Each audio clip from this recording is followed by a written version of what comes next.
Mister tech ഇലക്ട്രോണിക്സിന്റെ പുതിയ വീഡിയോയിലേക്ക് എല്ലാ കൂട്ടുകാർക്കും സ്വാഗതം.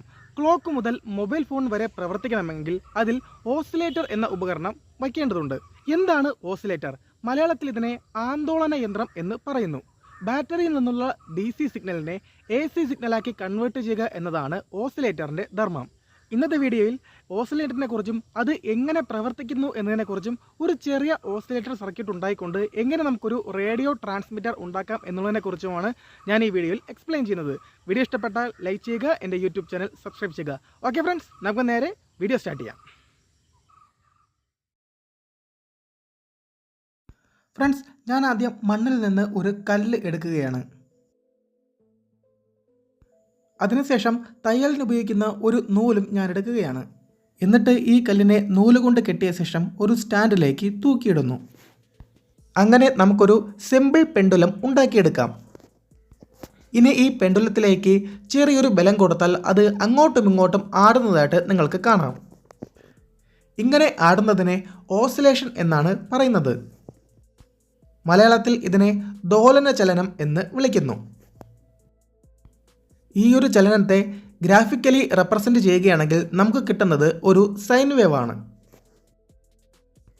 ഈ സൈൻ വേവിന് ഒരു ആംപ്ലിറ്റ്യൂഡും ഫ്രീക്വൻസിയും ഉണ്ട്.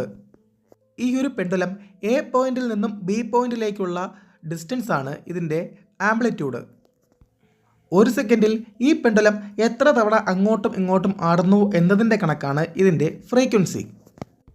ഇതെന്ന് പറയുന്നത് മെക്കാനിക്കൽ പെൻഡുലമാണ്. അതുപോലെ ഇലക്ട്രോണിക്സിലും ഒരു പെൻഡുലമുണ്ട്. അതെന്താണെന്ന് നമുക്ക് നോക്കാം. ഈ പെൻഡുലം ഉണ്ടാക്കിയെടുക്കുന്നതിന് വേണ്ടിയിട്ട് ഒരു കോയിലും ഒരു കപ്പാസിറ്ററും ആവശ്യമാണ്. എന്നിട്ട് ഈ കോയിലിൻ്റെയും കപ്പാസിറ്ററിൻ്റെയും കാലുകളെ പാരലൽ ആയിട്ട് കണക്ട് ചെയ്യുകയാണ്. ഈ സർക്യൂട്ടിനെ ടാങ്ക് സർക്യൂട്ട് എന്നാണ് പറയുന്നത്. LC സർക്യൂട്ട് എന്നും പറയാറുണ്ട്. ഇനി ഈ സർക്യൂട്ട് എങ്ങനെയാണ് വർക്ക് ചെയ്യുന്നത് എന്ന് നോക്കാം. LC സർക്യൂട്ടിൻ്റെ ഒരു വെർച്വൽ സിമുലേഷനാണ് ഞാനിവിടെ കാണിച്ചിരിക്കുന്നത്. ആദ്യം ഇതിലെ കപ്പാസിറ്റർ ബാറ്ററിയിലേക്ക് സ്വിച്ച് ചെയ്യുന്നു. അപ്പോൾ ആ കപ്പാസിറ്റർ ചാർജ് ആവും. എന്നിട്ട് അത് കോയിലിലേക്ക് കൊടുക്കുമ്പോൾ അവിടെ ഒരു back and fourth electron flow നിങ്ങൾക്ക് കാണാവുന്നതാണ്. ഈ ഇലക്ട്രോൺ ഫ്ലോയുടെ ഗ്രാഫിക്കൽ റെപ്രസെൻറ്റേഷൻ എന്ന് പറയുന്നത് ഒരു സൈൻ വേവ് ആണ്. ഇതൊരു ഇലക്ട്രോൺ ഫ്ലോ ആയതുകൊണ്ട് തന്നെ ഈ ഗ്രാഫിനെ AC അഥവാ ആൾട്ടർനേറ്റിംഗ് കറണ്ട് എന്നാണ് വിളിക്കുന്നത്. കോയിലിൻ്റെയും കപ്പാസിറ്ററിൻ്റെയും വാല്യൂ അടിസ്ഥാനപ്പെടുത്തിയായിരിക്കും ഇതിലെ ഫ്രീക്വൻസി ഡിറ്റർമിൻ ചെയ്യപ്പെടുന്നത്. ഈ കൊടുത്തിരിക്കുന്ന ഇക്വേഷൻ കൊണ്ട് നമുക്കിതിൻ്റെ ഫ്രീക്വൻസി കണക്കാക്കാം. ഫ്രണ്ട്സ്, ഈ ഒരു സിമ്പിൾ പെൻഡുലത്തിൻ്റെ ആട്ടം ഒരിക്കലും സ്ഥിരമല്ല. സമയം പോകുന്നത് അനുസരിച്ച് ആ ആട്ടം കുറഞ്ഞ് അത് നിശ്ചലമാകുന്നത് നിങ്ങൾക്ക് കാണാം. അതുപോലെ തന്നെയാണ് ഈ LC സർക്യൂട്ടിൻ്റെ കാര്യം. ഇതിൽ ഉൽപ്പാദിപ്പിക്കപ്പെടുന്ന AC ഒരിക്കലും സ്ഥിരമല്ല. സമയം പോകുന്നതിനനുസരിച്ച് അതിൻ്റെ ആംപ്ലിറ്റ്യൂഡ് കുറഞ്ഞു വരുന്നു. ആംപ്ലിറ്റ്യൂഡ് കുറയുമെങ്കിലും ഇതിലെ ഫ്രീക്വൻസി എപ്പോഴും സ്ഥിരമായിരിക്കും. ഇനി ഈ സിമ്പിൾ പെൻഡുലത്തിൽ ഒരു ഫോഴ്സ് എപ്പോഴും അപ്ലൈ ചെയ്തുകൊണ്ടിരുന്നാൽ അതിൻ്റെ ആംപ്ലിറ്റ്യൂഡ് കുറയാതെ കോൺസ്റ്റൻ്റ് ആയിട്ട് നിലനിർത്താൻ സാധിക്കും. അതുപോലെ ഇലക്ട്രോണിക്സിലെ LC സർക്യൂട്ടിൽ ഉൽപ്പാദിപ്പിക്കപ്പെടുന്ന AC സിഗ്നൽ എപ്പോഴും ആംപ്ലിറ്റ്യൂഡ് കുറയാതെ കോൺസ്റ്റൻ്റ് ആയിട്ട് നിർത്തണമെങ്കിൽ അവിടെ ഒരു ആംപ്ലിഫയർ സർക്യൂട്ടാണ് ഉപയോഗിക്കുന്നത്. ഇതൊരു ഓസിലേറ്ററിൻ്റെ സർക്യൂട്ട് ഡയഗ്രമാണ്. അതിൻ്റെ സിമുലേഷനാണ് ഈ കാണുന്നത്. ഈ ഓസിലേറ്ററിൽ രണ്ട് ഭാഗങ്ങളുണ്ട്. ഒന്ന് ഒരു ആംപ്ലിഫയറും മറ്റൊന്ന് ഒരു ഫീഡ്ബാക്ക് നെറ്റ്വർക്കും. ഒരു ട്രാൻസിസ്റ്റർ ക്ലാസ് A ആംപ്ലിഫയറാണ് ഇവിടെ ഉപയോഗിക്കുന്നത്. ഇവിടെ ഫീഡ്ബാക്ക് നെറ്റ്വർക്കായിട്ട് ഉപയോഗിക്കുന്നത് ഒരു LC സർക്യൂട്ടാണ്. ആംപ്ലിഫയറിലെ ഔട്ട്പുട്ട് സിഗ്നൽ ഫീഡ്ബാക്ക് നെറ്റ്വർക്ക് വഴി വീണ്ടും ഇൻപുട്ടിലെത്തുന്നു. അങ്ങനെ ആ ഒരു ലൂപ്പ് കണ്ടിന്യൂസ് ആയിട്ട് തുടർന്നുകൊണ്ടേയിരിക്കും.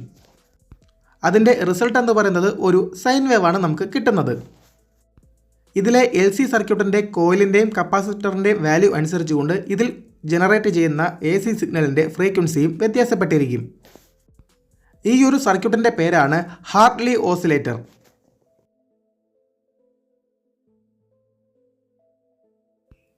ഈ ഓസിലേറ്റർ ഉണ്ടാക്കുന്നതിന് വേണ്ടിയിട്ട് ഇതിൻ്റെ സർക്യൂട്ട് ഡയഗ്രാം ഞാനൊരു കട്ടിയുള്ള പേപ്പറിൽ വരച്ചെടുത്തിട്ടുണ്ട്. ഈ ഓസിലേറ്റർ 9 വോൾട്ടിലാണ് പ്രവർത്തിക്കുന്നത്. ഇനി ഈ സർക്യൂട്ട് ഡയഗ്രത്തിൻ്റെ ട്രാക്കുകളിൽ ഇതുപോലത്തെ ഒരു കട്ടിയുള്ള ചെമ്പ് കമ്പി വളച്ച് ഒട്ടിച്ചു വയ്ക്കണം.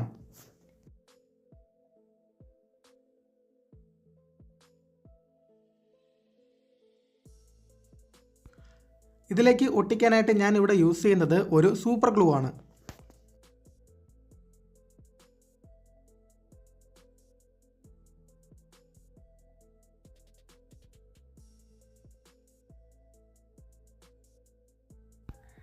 ഇനി ഇതുപോലെ സർക്യൂട്ടിൻ്റെ എല്ലാ ട്രാക്കുകളിലും ചെമ്പ് കമ്പി നമുക്ക് ഒട്ടിച്ചു വയ്ക്കാം. ഫ്രണ്ട്സ്, സർക്യൂട്ട് ഡയഗ്രത്തിൻ്റെ ട്രാക്കുകളിലേക്ക് എല്ലാ ഭാഗത്തും ഞാൻ ചെമ്പ് കമ്പി ഒട്ടിച്ചെടുത്തിട്ടുണ്ട്. ഇതിലെ ചെമ്പ് കമ്പികൾക്കിടയിൽ ചെറിയൊരു ഗ്യാപ്പ് ഉണ്ട്. അത് നമുക്ക് സോൾഡർ ചെയ്തെല്ലാം കണക്ട് ചെയ്തെടുക്കേണ്ടതുണ്ട്, അല്ലെങ്കിൽ അവിടെ കണക്ഷൻ ഉണ്ടാകില്ല.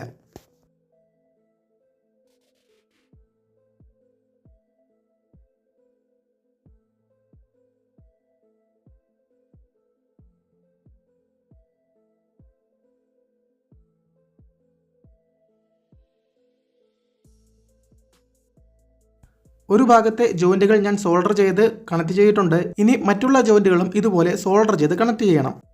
എല്ലാ ജോയിൻറ്റുകളും ഞാനിവിടെ കണക്ട് ചെയ്ത് എടുത്തിട്ടുണ്ട്. എന്നിട്ട് ഈ സർക്യൂട്ടിൽ പറയുന്ന കമ്പോണൻസ് അതാത് പൊസിഷനുകളിൽ സോൾഡർ ചെയ്ത് കണക്ട് ചെയ്യാം. ഇതാണ് ഓസിലേറ്ററിന് ആവശ്യമായിട്ടുള്ള കമ്പോണൻസ്. ഈ ഓസിലേറ്ററിൽ ഉപയോഗിക്കുന്ന ട്രാൻസിസ്റ്ററിൻ്റെ പേരാണ് BF495. BF494 എന്ന ട്രാൻസിസ്റ്ററും ഇതിന് വേണ്ടിയിട്ട് ഉപയോഗിക്കാം. കോയിലായിട്ട് ഞാനിവിടെ യൂസ് ചെയ്യുന്നത് ഒരു പഴയ റേഡിയോയിൽ നിന്നും ഇളക്കിയെടുത്ത മീഡിയം വേവ് ഓസിലേറ്റർ കോയിലാണ്. ഇൻ്റർമീഡിയറ്റ് ഫ്രീക്വൻസി ട്രാൻസ്ഫോമറിൻ്റെ രൂപത്തിലാണ് ഇതിരിക്കുന്നത്. ഇതിൻ്റെ മുകളിലത്തെ കോറിൻ്റെ നിറം എന്ന് പറയുന്നത് ചുവപ്പാണ്. റേഡിയോയിൽ ഉപയോഗിക്കുന്ന വേരിയബിൾ കപ്പാസിറ്റർ ഞാനിവിടെ എടുത്തു വെച്ചിട്ടുണ്ട്. ഇത് ഉപയോഗിച്ചുകൊണ്ട് ഈ ഓസിലേറ്ററിൽ ഉൽപ്പാദിപ്പിക്കപ്പെടുന്ന AC സിഗ്നലിൻ്റെ ഫ്രീക്വൻസി നമുക്ക് ചേഞ്ച് ചെയ്യാൻ പറ്റും. റേഡിയോ ഫ്രീക്വൻസി റേഞ്ചിലാണ് ഈ ഹാർട്ട്ലി ഓസിലേറ്റർ പ്രവർത്തിക്കുന്നത്. ഇനി കമ്പോണൻറ്റുകളെല്ലാം അതാത് ഭാഗത്തായിട്ട് സോൾഡർ ചെയ്ത് കണക്ട് ചെയ്യാം.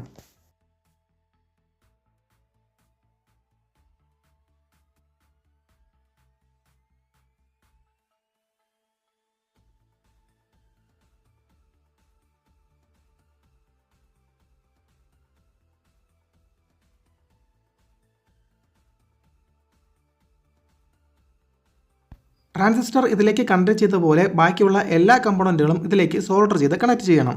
ഫ്രണ്ട്സ്, കമ്പോണൻറ്റുകളെല്ലാം അതാത് സ്ഥാനത്തേക്ക് ഞാൻ സോൾഡർ ചെയ്ത് കണക്ട് ചെയ്തിട്ടുണ്ട്. ഈ സർക്യൂട്ട് പേപ്പറിലേക്ക് വരച്ചപ്പോൾ ഒരു ചെറിയ മിസ്റ്റേക്ക് സംഭവിച്ചു. ഇതിനൊരു ബൈപ്പാസ് കപ്പാസിറ്ററും കൂടി ആഡ് ചെയ്യേണ്ടതുണ്ട്. അത് ട്രാൻസിസ്റ്ററിൻ്റെ എമിറ്ററിൽ നിന്നും ഗ്രൗണ്ടിലേക്കാണ് കൊടുക്കേണ്ടത്. DC സിഗ്നലിനെ സ്മൂത്തായിട്ട് കടത്തിവിടാനാണ് അവിടെ 560 ഓംസ് റെസിസ്റ്റർ ഉപയോഗിക്കുന്നത്.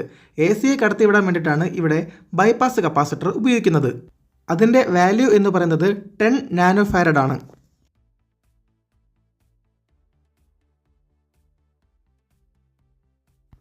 ഫ്രണ്ട്സ്, ഓസിലേറ്ററിൻ്റെ കൺസ്ട്രക്ഷൻ കംപ്ലീറ്റ് ആയിട്ടുണ്ട്. ഇനി ഇതൊന്ന് ടെസ്റ്റ് ചെയ്ത് നോക്കണം. അതിനായിട്ട് ഞാനിവിടെ ഒരു അനലോഗ് റേഡിയോയാണ് യൂസ് ചെയ്യുന്നത്.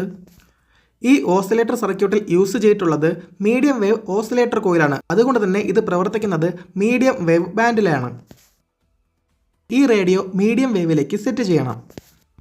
ഈ ഓസിലേറ്ററിലേക്ക് 9 വോൾട്ടിൻ്റെ ബാറ്ററി കൊടുത്തുകൊണ്ട് നമുക്കൊന്ന് ടെസ്റ്റ് ചെയ്ത് നോക്കാം. റേഡിയോ ഓണാക്കിയതിന് ശേഷം ഈ ഓസിലേറ്ററിലെ ഗ്യാങ് കപ്പാസിറ്റർ സാവധാനം തിരിക്കുക. ഒരു സ്ഥലത്ത് എത്തുമ്പോൾ ഈ റേഡിയോയിലെ RF ഇൻഡിക്കേറ്റർ LED നന്നായിട്ട് തന്നെ ബ്ലിങ്ക് ആവുന്നത് നിങ്ങൾക്ക് കാണാവുന്നതാണ്. അതിൻ്റെ അർത്ഥം ഈ റേഡിയോ ട്യൂൺ ചെയ്ത് വെച്ചിരിക്കുന്ന ഫ്രീക്വൻസിയിൽ അവിടെ ഒരു സിഗ്നൽ ഉണ്ട് എന്നതാണ്. ഈ സിഗ്നൽ വരുന്നത് നമ്മളുണ്ടാക്കിയ ഹാർട്ട്ലി ഓസിലേറ്ററിൽ നിന്നുമാണ്. ഇനി ഈ ഓസിലേറ്ററിൽ നിന്നും എത്ര ഫ്രീക്വൻസിയാണ് ജനറേറ്റ് ആവുന്നത് എന്ന് നമുക്ക് കൃത്യമായിട്ട് മോണിറ്റർ ചെയ്യണമെങ്കിൽ ഒരു ഫ്രീക്വൻസി കൗണ്ടറാണ് ഉപയോഗിക്കേണ്ടത്. 10 ഹെഡ്സ് മുതൽ 30 മെഗാഹെർട്സ് വരെ കൗണ്ട് ചെയ്യാൻ ശേഷിയുള്ള ഫ്രീക്വൻസി കൗണ്ടറാണ് ഞാനിവിടെ യൂസ് ചെയ്യുന്നത്. ഇനി ഈ ഫ്രീക്വൻസി കൗണ്ടറിലേക്ക് പ്രോബ് കണക്ട് ചെയ്യാം. ഒരു ഡിജിറ്റൽ സ്റ്റോറേജ് ഓസിലോസ്കോപ്പിൻ്റെ പ്രോബാണ് ഞാനിവിടെ യൂസ് ചെയ്യുന്നത്. ഇനി ഈ പ്രോബിൻ്റെ ചെറിയ ക്ലിപ്പ് ഓസിലേറ്ററിൻ്റെ നെഗറ്റീവിലേക്കും ഹൂക്കപ്പ് പ്രോബ് ഓസിലേറ്ററിൻ്റെ ഔട്ട്പുട്ടിലേക്കും കണക്ട് ചെയ്യണം. പ്രോബുകൾ കണക്ട് ചെയ്യുമ്പോൾ തന്നെ ഈ ഓസിലേറ്ററിലെ ഫ്രീക്വൻസി കൗണ്ടറിൻ്റെ ഡിസ്പ്ലേയിൽ തെളിയുന്നുണ്ട്. 1.18 മെഗാഹെർട്സ് ആണ് ഇതിലിപ്പോൾ ഡിസ്പ്ലേ ആവുന്നത്. ഈ റേഡിയോ ഫ്രീക്വൻസി മീഡിയം വേവ് ബാൻഡിൽ വരുന്നതാണ്. ഓസിലേറ്ററിൽ കണക്ട് ചെയ്തിരിക്കുന്ന വേരിയബിൾ കപ്പാസിറ്റർ തിരിച്ചുകൊണ്ട് ഇതിൻ്റെ ഫ്രീക്വൻസി റേഞ്ച് നമുക്ക് കണക്കാക്കാം. വേരിയബിൾ കപ്പാസിറ്റർ തിരിക്കുമ്പോൾ തന്നെ ഇതിലെ ഫ്രീക്വൻസി മാറുന്നത് നിങ്ങൾക്ക് കാണാവുന്നതാണ്. RF ഓസിലേറ്ററിൻ്റെ ഒരു ആപ്ലിക്കേഷനാണ് റേഡിയോ ട്രാൻസ്മിറ്റർ. റേഡിയോ ട്രാൻസ്മിറ്ററുകളിലെ കാരിയർ സിഗ്നൽ ജനറേറ്റ് ചെയ്യാൻ വേണ്ടിയിട്ടാണ് ഓസിലേറ്റർ ഉപയോഗിക്കുന്നത്. ഈ ഓസിലേറ്ററിനെ റേഡിയോ ട്രാൻസ്മിറ്റർ എങ്ങനെ കൺവേർട്ട് ചെയ്യാമെന്നാണ് ഞാനിവിടെ കാണിക്കാൻ പോകുന്നത്. അതിനായിട്ട് നമുക്ക് വേണ്ടത് ഒരു ട്രാൻസ്ഫോമറാണ്. പിന്നെ ഒരു മൈക്ക് ആംപ്ലിഫയറും ആവശ്യമുണ്ട്. ഈ ഓസിലേറ്ററിൽ കൊടുത്തിരിക്കുന്ന ബാറ്ററിയുടെ പോസിറ്റീവ് വയർ ഇതിൽ നിന്ന് ഡിസ്കണക്ട് ചെയ്യണം. എന്നിട്ട് ട്രാൻസ്ഫോമറിൻ്റെ പ്രൈമറി കോയിലിലെ ഏതെങ്കിലും ഒരു വയർ എടുത്തിട്ട് ഈ ഓസിലേറ്ററിൻ്റെ പോസിറ്റീവിലേക്ക് കണക്ട് ചെയ്യണം. ട്രാൻസ്ഫോമറിലെ പ്രൈമറി കോയിലിലെ മറ്റേ വയർ എടുത്തിട്ട് ഈ ബാറ്ററി കണക്ടറിൻ്റെ പോസിറ്റീവിലേക്കും സോൾഡർ ചെയ്ത് കണക്ട് ചെയ്യണം.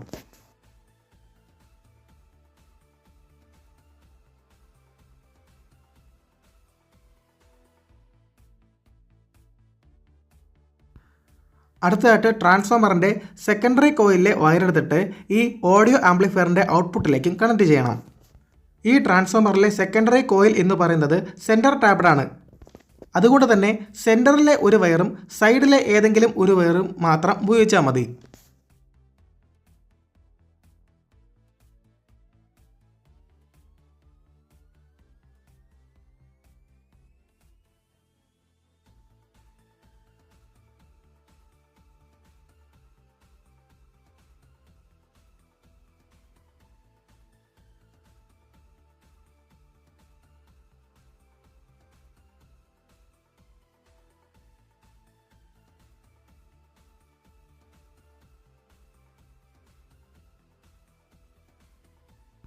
ഓസിലേറ്റർ കൊണ്ടുള്ള റേഡിയോ ട്രാൻസ്മിറ്ററിൻ്റെ കൺസ്ട്രക്ഷൻ കഴിഞ്ഞിട്ടുണ്ട്. ഇനി നമുക്കിത് ടെസ്റ്റ് ചെയ്ത് നോക്കണം. അതിനായിട്ട് 2 9 വോൾട്ട് ബാറ്ററികൾ വീതം ഈ ഓഡിയോ ആംപ്ലിഫയറിലേക്കും ഓസിലേറ്ററിലേക്കും കണക്ട് ചെയ്യുക. എക്സ്റ്റേണൽ ആൻറ്റിനയിലേക്ക് കണക്ഷൻ കൊടുക്കാൻ വേണ്ടിയിട്ട് ഒരു ചെറിയ വയർ എടുത്തിട്ട് ഈ ഓസിലേറ്ററിൻ്റെ ഔട്ട്പുട്ടിലേക്ക് സോൾഡർ ചെയ്ത് കണക്ട് ചെയ്യുക. ഈ ട്രാൻസ്മിറ്റർ ചെക്ക് ചെയ്യുന്നതിനായിട്ട് ഞാൻ വീടിന് പുറത്തേക്ക് എടുത്തു വച്ചിട്ടുണ്ട്. 2 മരങ്ങളിലായിട്ട് വലിച്ചു കെട്ടിയിട്ടുള്ള ഒരു ഇരുമ്പ് വയറാണ് ആൻറ്റിനയായിട്ട് ഞാൻ യൂസ് ചെയ്യുന്നത്. ആ ആൻറ്റിന ഈ ഓസിലേറ്ററിലേക്ക് ഞാൻ കണക്ട് ചെയ്തിട്ടുണ്ട്. ഇനി ഈ മൈക്കിലേക്ക് നമുക്ക് സംസാരിച്ച് നോക്കാം. Hello hello testing 1 2 3. Hello hello testing 1 2 3. This is mister tech electronics YouTube channel. This is mister tech electronics YouTube channel.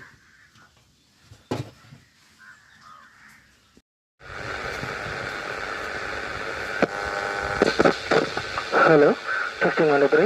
Testing 1 2 3. Hello, this is Mr. Tech Electronics YouTube channel. Hello, testing 1 2 3. Testing 1 2 3. This is Mr. Tech Electronics YouTube channel. Hello. Hello. Hello, testing 1 2 3. Hello, hello. Hello, this is Mr. Tech Electronics YouTube channel. Hello, hello.